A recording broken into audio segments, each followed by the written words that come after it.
নমস্কাৰ ছাত্ৰ ছাত্ৰীসকল ARI অনলাইন ক্লাছেছ চেনেলটোলৈ তোমালোক সকলোকে স্বাগতম জনাইছো। আজি মই তোমালোকৰ লগত ক্লাছ 10ৰ সমাজ বিজ্ঞানৰ ৰাজনীতি আৰু অৰ্থনীতি বিজ্ঞান কিতাপখনৰ অৰ্থনীতি বিজ্ঞান ভাগটোৰ চেপ্টাৰ 1 দ্বিতীয় সাক্ষৰতা নামৰ পাঠটোৰ প্ৰশ্নৰ উত্তৰসমূহ আলোচনা কৰিম। প্ৰথমতে আছে অতি সংক্ষিপ্ত উত্তৰৰ প্ৰশ্ন। 1 নম্বৰ প্ৰশ্নটো হ'ল বেংক কি? উত্তৰ, বেংক হ'ল এটা বিত্তীয় প্ৰতিষ্ঠান যিয়ে ধনৰ আদান প্ৰদান কৰে। বেংকে সঞ্চয়কাৰীৰ পৰা সঞ্চয় সংগ্ৰহ কৰে আৰু সংগৃহীত সঞ্চয় ঋণ লোৱা লোকসকললৈ আগবঢ়ায়। 2 নম্বৰ প্ৰশ্নটো হ'ল ডেবিট কাৰ্ড কি? উত্তৰ, ডেবিট কাৰ্ড হৈছে এক বৈদ্যুতিক পৰিশোধ কাৰ্ড যি কাৰ্ড বেংকে নিজৰ গ্ৰাহকক প্ৰদান কৰে, যাৰ জৰিয়তে গ্ৰাহকে লেনদেন কৰিব পাৰে। 3 নম্বৰ প্ৰশ্নটো হ'ল ভাৰতীয় ৰিজাৰ্ভ বেংক কেতিয়া প্ৰতিষ্ঠা কৰা হৈছিল?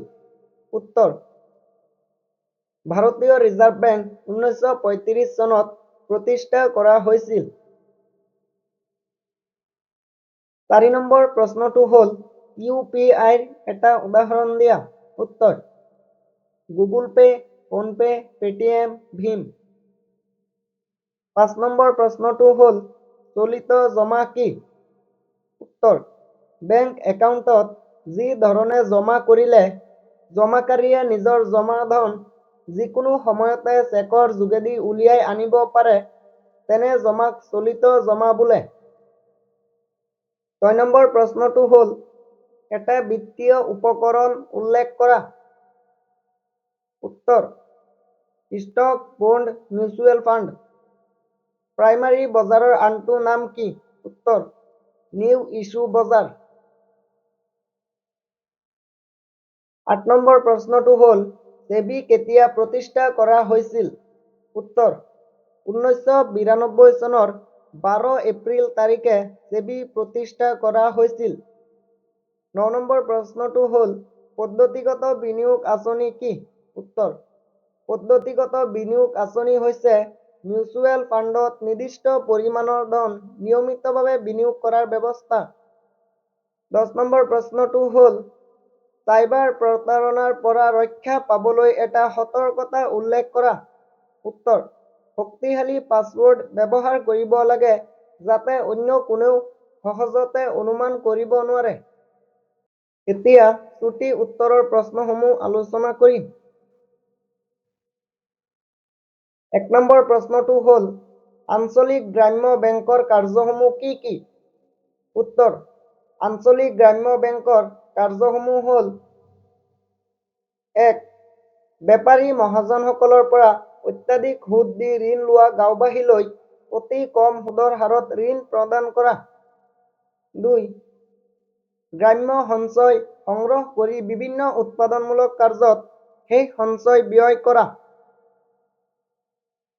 2 নম্বৰ প্ৰশ্নটো হ'ল ইণ্টাৰনেট বেংকিং ব্যৱহাৰ কৰি ধন স্থানান্তৰ ক্ৰিয়া কেনেকৈ কৰিব পাৰি? উত্তৰ, ইণ্টাৰনেট বেংকিং ব্যৱহাৰ কৰি তলত দিয়া 3টা পদ্ধতিৰে ধন স্থানান্তৰ ক্ৰিয়া কৰিব পাৰি। 1. ৰাষ্ট্ৰীয় ইলেক্ট্ৰনিক পুঁজি স্থানান্তৰ। এই পদ্ধতিত টকা ইলেক্ট্ৰনিকভাৱে দেশৰ ভিতৰত এটা একাউণ্টৰ পৰা আন এটা একাউণ্টলৈ প্ৰেৰণ কৰিব পাৰি। 2. Real time gross settlement. ই হৈছে এটা সুৰক্ষিত আৰু বিশ্বাসযোগ্য টকা প্ৰেৰণ পদ্ধতি। ইয়াত ন্যূনতম প্ৰেৰণৰ পৰিমাণ হৈছে 2 লাখ টকা, কিন্তু সৰ্বাধিক পৰিমাণৰ কোনো সীমা নাই। 3. তাৎক্ষণিক পৰিশোধ সেৱা IMPS। ই হৈছে এক তাৎক্ষণিক টকা প্ৰেৰণ ব্যৱস্থা যি মোবাইল, ইণ্টাৰনেট, ATM আৰু SMS-ৰ জৰিয়তে ব্যৱহাৰ কৰা হয়। IMPS দ্ৰুত, সুৰক্ষিত আৰু সদায় উপলব্ধ। 3 নম্বৰ প্ৰশ্নটো হ'ল বিভিন্ন প্ৰকাৰৰ বেংকিং কাৰ্ডসমূহ কি কি উল্লেখ কৰা। বিভিন্ন প্ৰকাৰৰ বেংকিং কাৰ্ডসমূহ হ'ল debit card, credit card. 4 number প্ৰশ্নটো হ'ল অনা বেংকিং বিত্তীয় প্ৰতিষ্ঠান বেংকৰ পৰা কেনেকৈ ভিন্ন? উত্তৰ, বেংকৰ দৰে অনা বেংকিং বিত্তীয় প্ৰতিষ্ঠানসমূহেও সঞ্চয়কাৰীৰ পৰা সঞ্চয় সংগ্ৰহ কৰে আৰু সেই সঞ্চয় বিভিন্নজনলৈ ঋণ হিচাপে আগবঢ়ায়। কিন্তু বেংকৰ ক্ষেত্ৰত যিদৰে চেকৰ জৰিয়তে সঞ্চয়কাৰীয়ে নিজৰ জমা ধন উলিয়াই আনিব পাৰে, অনা বেংকিং প্ৰতিষ্ঠানসমূহত চেকৰ জৰিয়তে নিজৰ জমা ধন উলিয়াই আনিব নোৱাৰে। তদুপৰি বেংকৰ ক্ষেত্ৰত জমাকাৰীৰ সঞ্চয়ৰ বীমা আঁচনি থাকে, কিন্তু অনা বেংকিং প্ৰতিষ্ঠানসমূহত এনে বীমাকৰণৰ ব্যৱস্থা নাথাকে। 5 নম্বৰ প্ৰশ্নটো হ'ল ইউনিফাইড পেমেণ্টছ ইণ্টাৰফেচ (UPI) কি আৰু ইয়াৰ মুখ্য বৈশিষ্ট্যসমূহ কি কি? উত্তৰ, UPI হৈছে এটা তাৎক্ষণিক পেমেণ্ট ব্যৱস্থা যি মোবাইল ফোনৰ মাধ্যমেৰে টকা প্ৰেৰণ কৰিবলৈ ব্যৱহাৰ কৰা হয়। UPI ৰ মুখ্য বৈশিষ্ট্যসমূহ হ'ল: 1. UPI ৰ জৰিয়তে নগদবিহীন ধনৰ আদান-প্ৰদান অতি সহজতে, সুৰক্ষিত আৰু তাৎক্ষণিকভাৱে কৰিব পাৰি। 2. UPI QR কোড ব্যৱহাৰ কৰি বেংক একাউণ্টৰ পৰা ধন পৰিশোধ কৰিব পাৰি। 3. UPI ৰ জৰিয়তে দৈনন্দিন খৰচ, অনলাইন ব্যৱসায়, বিল পৰিশোধ আদি বহুতো লেনদেন কৰিব পাৰি। 4. UPI লেনদেনৰ দৈনিক সীমা হৈছে 1 লাখ টকা। 6 নম্বৰ প্ৰশ্নটো হ'ল বিত্তীয় বজাৰৰ উপাদানসমূহ কি কি? উত্তৰ, বিত্তীয় বজাৰৰ উপাদানসমূহ হ'ল মুদ্ৰা বজাৰ আৰু মূলধনী বজাৰ বা পুঁজি বজাৰ। 7 নম্বৰ প্ৰশ্নটো হ'ল বণ্ড কি? উত্তৰ, বণ্ড হৈছে এক ঋণমূলক বিত্তীয় সঁজুলি। ইয়াৰ জৰিয়তে জনসাধাৰণে চৰকাৰ বা কোনো কোম্পানীক ঋণ প্ৰদান কৰে। চৰকাৰ বা কোম্পানীয়ে জনসাধাৰণক সেই ঋণৰ ওপৰত নিৰ্দিষ্ট সুদ দিবলৈ সন্মত হয়। বণ্ডৰ এটা নিৰ্দিষ্ট পৰিশোধৰ ম্যাদৰ তাৰিখ থাকে। সেই ম্যাদৰ তাৰিখ সম্পূৰ্ণ হ'লে চৰকাৰ বা কোম্পানীয়ে জনসাধাৰণক মূলধন ঘূৰাই দিয়ে। 8 নম্বৰ প্ৰশ্নটো হ'ল আৰ্থিক সিদ্ধান্ত লোৱাৰ সময়ত কি কি সতৰ্কতা অৱলম্বন কৰিব লাগে উল্লেখ কৰা। উত্তৰ, আৰ্থিক সিদ্ধান্ত লোৱাৰ সময়ত অৱলম্বন কৰিবলগীয়া সতৰ্কতাসমূহ হ'ল: 1. বিনিয়োগ কৰাৰ বাবে কেতিয়াও ধন ঋণ ল'ব নালাগে। 2. ক্ৰেডিট কাৰ্ডক কেতিয়াও বিনামূলীয়া ধন বুলি ভাবিব নালাগে। 3. ব্যক্তিয়ে নিজৰ আয় খৰচ কৰা উচিত আৰু কেৱল নিজৰ সামৰ্থ্যৰ ভিতৰত থকা প্ৰয়োজনীয় বস্তুহে ক্ৰয় কৰা উচিত। 4. ষ্টক, বণ্ড বা মিউচুৱেল ফাণ্ডত বিনিয়োগ কৰাৰ আগতে তাৰ কোম্পানীৰ সংশ্লিষ্ট সকলো তথ্য ভালদৰে জানি বুজি লোৱাৰ পিছতহে সিদ্ধান্ত লোৱা উচিত। 5. আৰ্থিক সিদ্ধান্ত লোৱাৰ সময়ত সদায় ভাৰতীয় ৰিজাৰ্ভ বেংক আৰু ছেবীৰ নিৰ্দেশনা অনুসৰণ কৰা উচিত। 6. বিনিয়োগৰ সিদ্ধান্ত লোৱাৰ সময়ত কেতিয়াও অধিক লাভৰ লোভ কৰিব নালাগে। 9 নম্বৰ প্ৰশ্নটো হ'ল চাইবাৰ প্ৰতাৰণাৰ ধৰণসমূহ কি কি? উত্তৰ, চাইবাৰ প্ৰতাৰণা বহু প্ৰকাৰৰ হ'ব পাৰে। ইণ্টাৰনেটৰ জৰিয়তে বিভিন্ন পদ্ধতিত এই ধৰণৰ প্ৰতাৰণা সংঘটিত হ'ব পাৰে। তলত কেইটামান সাধাৰণ ধৰণৰ চাইবাৰ প্ৰতাৰণাৰ বিষয়ে উল্লেখ কৰা হৈছে। 1. অনলাইন বেংকিং আৰু ক্ৰেডিট কাৰ্ড প্ৰতাৰণা। এই প্ৰতাৰণাত চাইবাৰ অপৰাধীয়ে ব্যক্তিৰ বেংক বা ক্ৰেডিট কাৰ্ডৰ তথ্য চুৰ কৰে, তাৰ পাছত সেই তথ্য ব্যৱহাৰ কৰি বেংক একাউণ্টৰ পৰা ধন লুট কৰে। 2. বিনিয়োগ প্ৰতাৰণা। এই ধৰণৰ প্ৰতাৰণাত ভুৱা বিনিয়োগৰ প্ৰস্তাৱ দিয়া হয়, য'ত উচ্চ মুনাফা বা অতি সোনকালে লাভ হ'ব বুলি বিশ্বাস দি বিনিয়োগকাৰীক ঠগোৱা হয়। 3. পৰিচয় চুৰি। এই ধৰণৰ প্ৰতাৰণাত চাইবাৰ অপৰাধীয়ে ব্যক্তিৰ নাম, ঠিকনা, বেংকৰ তথ্য আদি চুৰি কৰে। তাৰ পাছত সেই তথ্য ব্যৱহাৰ কৰি ব্যক্তিৰ বেংক একাউণ্টৰ পৰা টকা সৰকাই নিয়ে। 4. ফিচিং। এই ধৰণৰ প্ৰতাৰণাত চাইবাৰ অপৰাধীয়ে সামাজিক মাধ্যমযোগে ভুৱা ইমেইল, মেছেজ বা ভুৱা ৱেবছাইটৰ লিংক প্ৰেৰণ কৰি ভুক্তভোগীক প্ৰবঞ্চনা কৰি তেওঁলোকৰ ব্যক্তিগত বা বেংক সম্পৰ্কীয় তথ্য লাভ কৰে। 10 নম্বৰ প্ৰশ্নটো হ'ল বেংকৰ উদ্ভৱৰ ওপৰত সংক্ষিপ্ত নোট লিখা। উত্তৰ: অৰ্থনীতিবিদ ক্ৰাউথাৰৰ মতে বেপাৰী, সোণাৰী আৰু ঋণ দিওঁতা মহাজনসকলেই হ'ল বেংকৰ পূৰ্বপুৰুষ। মধ্যযুগত ইটালীৰ ক্ষুদ্ৰ ক্ষুদ্ৰ ৰাজ্যসমূহৰ মাজত যুদ্ধ বিগ্ৰহ চলি থকাত প্ৰচুৰ পৰিমাণৰ ধনৰ প্ৰয়োজন হৈছিল। তেনে ধন সংগ্ৰহ কৰিবলৈ আয়ুক্ত নিয়োগ কৰা হৈছিল। এই আয়ুক্তসকলক মন্তে বুলি কোৱা হৈছিল। সেই সময়ত ইটালীৰ বৃহৎ অঞ্চল জাৰ্মানসকলৰ দখলত আছিল। মন্তে শব্দটোৰ ঠাইত জাৰ্মানসকলে বেংক শব্দটো ব্যৱহাৰ কৰিছিল। ইটালীত এই শব্দ বেংকো, ফৰাচী ভাষাত বেংকি আৰু ইংলেণ্ডত বেংক হৈ পৰিল। মধ্যযুগত ইটালীত বেংক অৱ ভেনিছ স্থাপন হোৱাৰ লগে লগে বেংক শব্দটোৱে বহুল প্ৰচাৰ লাভ কৰে বুলি জনা যায়। এতিয়া আমি দীৰ্ঘ উত্তৰৰ প্ৰশ্নসমূহ আলোচনা কৰিম। কেন্দ্ৰীয় বেংকৰ যিকোনো 4টা কাৰ্য ব্যাখ্যা কৰা। উত্তৰ: কেন্দ্ৰীয় বেংকৰ 4টা কাৰ্য তলত ব্যাখ্যা কৰা হ'ল। 1. কেন্দ্ৰীয় বেংকে কাগজী মুদ্ৰা ছপা কৰে। আমি দৈনন্দিন জীৱনত ব্যৱহাৰ কৰি থকা টকা পইচাসমূহ কেন্দ্ৰীয় বেংকে ছপা কৰে। কেন্দ্ৰীয় বেংকৰ এইটো একচেটিয়া অধিকাৰ। ভাৰতবৰ্ষৰ অন্য কোনো বেংকৰ এই অধিকাৰ নাই। 2. কেন্দ্ৰীয় বেংকে বেংকসমূহৰ বেংক হিচাপে কাৰ্য সম্পাদন কৰে। এখন দেশৰ অন্যান্য বেংকসমূহৰ হিচাপ নিকাচ কেন্দ্ৰীয় বেংকে পৰীক্ষা কৰে। কেন্দ্ৰীয় বেংক অন্যান্য বেংকৰ বিপদৰ বন্ধু। আৰ্থিক সংকটৰ সময়ত কেন্দ্ৰীয় বেংকেই বেংকসমূহৰ বাবে শেষ আশ্ৰয়স্থল। 3. কেন্দ্ৰীয় বেংকে চৰকাৰক বিত্তৰ যোগান ধৰে। বাজেটত দেখুওৱা চৰকাৰী ব্যয়ৰ পৰিমাণতকৈ চৰকাৰী আয়ৰ পৰিমাণ কম হ'লে বাজেট ঘাটি দেখা দিয়ে। বাজেট ঘাটি দূৰ কৰিবলৈ আমাৰ দেশত কেন্দ্ৰীয় চৰকাৰে কেন্দ্ৰীয় বেংকৰ পৰা বিত্তীয় সাহায্য ল'ব পাৰে।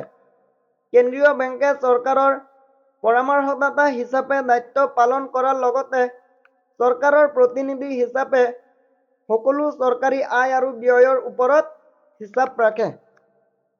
4. কেন্দ্ৰীয় বেংকে উন্নয়নমূলক কাৰ্যও সম্পাদন কৰে। আৰ্থ-সামাজিক উন্নয়নৰ বাবে অগ্ৰাধিকাৰ লাভ কৰা খণ্ডকেইটালৈ কেন্দ্ৰীয় বেংকে ধনৰ যোগান ধৰে।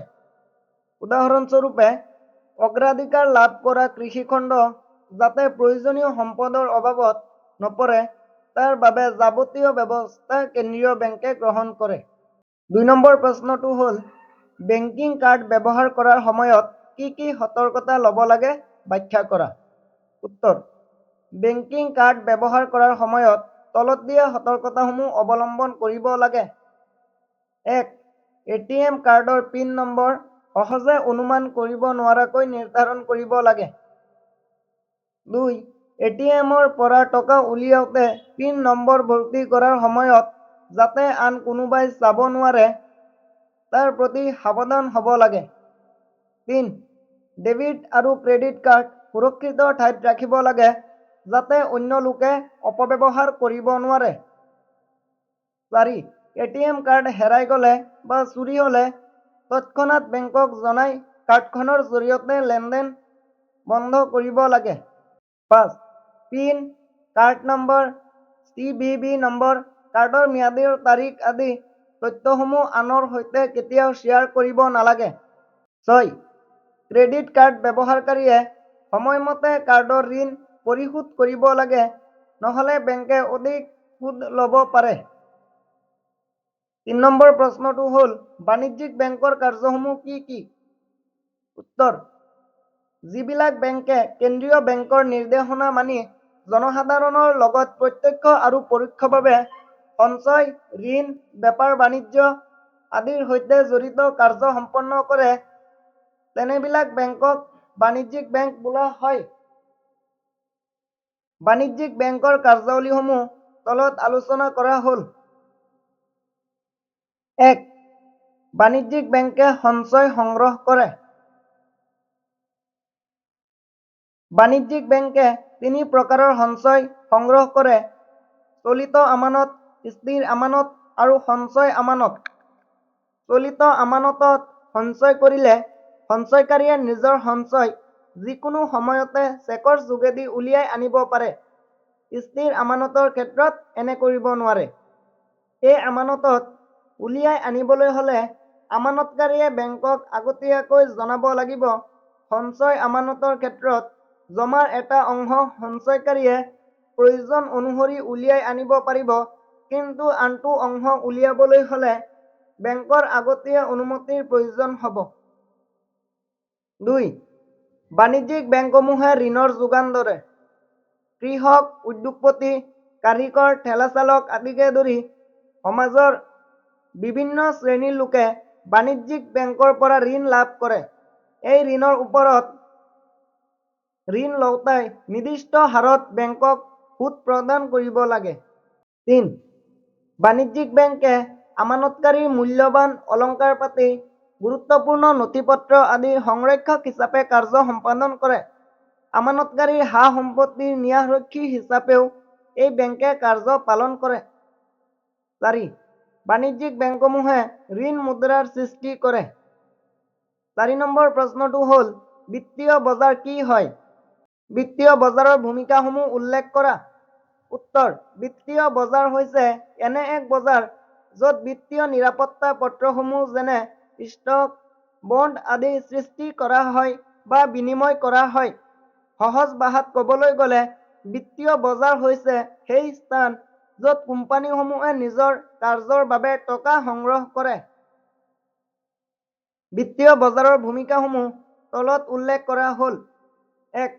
সঞ্চয় প্ৰচলন। বিত্তীয় বজাৰে মানুহ আৰু পৰিয়ালসমূহক উৎসাহিত কৰে যাতে তেওঁলোকে ৰাহি টকা ধন নিজৰ লগত ব্যৱহাৰ নকৰাকৈ ৰাখি থোৱাৰ পৰিৱৰ্তে বিত্তীয় বজাৰত শ্বেয়াৰ, বণ্ড আদিত বিনিয়োগ কৰি লাভান্বিত হ'ব পাৰে। 2. সম্পদৰ কাৰ্যকৰী বণ্টন। বিত্তীয় বজাৰে নিশ্চিত কৰে যে ধন সেই উদ্যোগ আৰু ক্ষেত্ৰসমূহলৈ যায় য'ত ইয়াক আটাইতকৈ অধিক ফলপ্ৰসূভাৱে ব্যৱহাৰ কৰিব পৰা যায়। 3. বিত্তীয় নিৰাপত্তা পত্ৰৰ তৰলতা প্ৰদান। বিত্তীয় বজাৰসমূহে বিনিয়োগকাৰীক নিজৰ নিৰাপত্তা পত্ৰসমূহ সহজে কিনিবলৈ আৰু বিক্ৰী কৰিবলৈ সুবিধা প্ৰদান কৰে। 4. উদ্যোগ বিকাশক উৎসাহিত কৰে।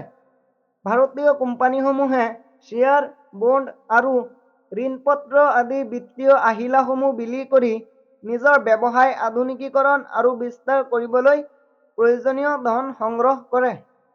5 নম্বৰ প্ৰশ্নটো হ'ল, মিউচুৱেল ফাণ্ড কি হয়? বিনিয়োগকাৰীয়ে কিয় মিউচুৱেল ফাণ্ডক বেছি পছন্দ কৰে? ব্যাখ্যা কৰা।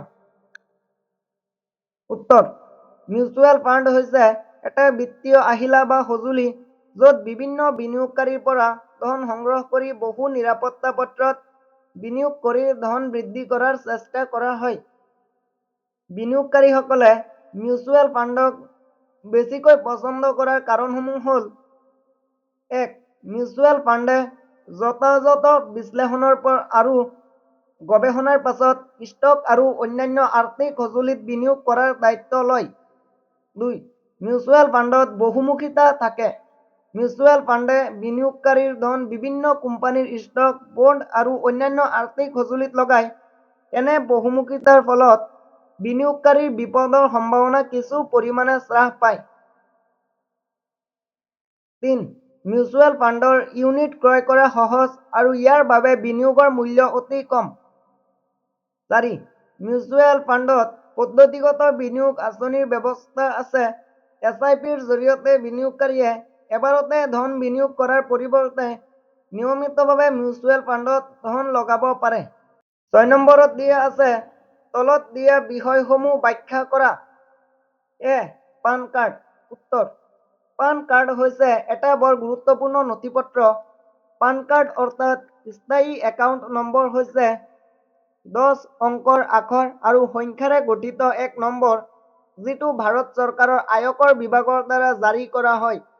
কোনো ব্যক্তিৰ কৰ সম্পৰ্কীয় সকলো তথ্য সেই ব্যক্তিৰ পান নম্বৰৰ সৈতে সংৰক্ষণ কৰা হয়। পান কাৰ্ডত কাৰ্ডধাৰীৰ নাম, পিতৃৰ নাম, জন্ম তাৰিখ, স্বাক্ষৰ আৰু ফটোগ্ৰাফ থাকে। পান সম্পৰ্কে কেইটামান গুৰুত্বপূৰ্ণ তথ্য তলত দিয়া হ'ল। 1. সকলো ভাৰতীয় নাগৰিকে পান কাৰ্ডৰ বাবে আবেদন কৰিব পাৰে। 2.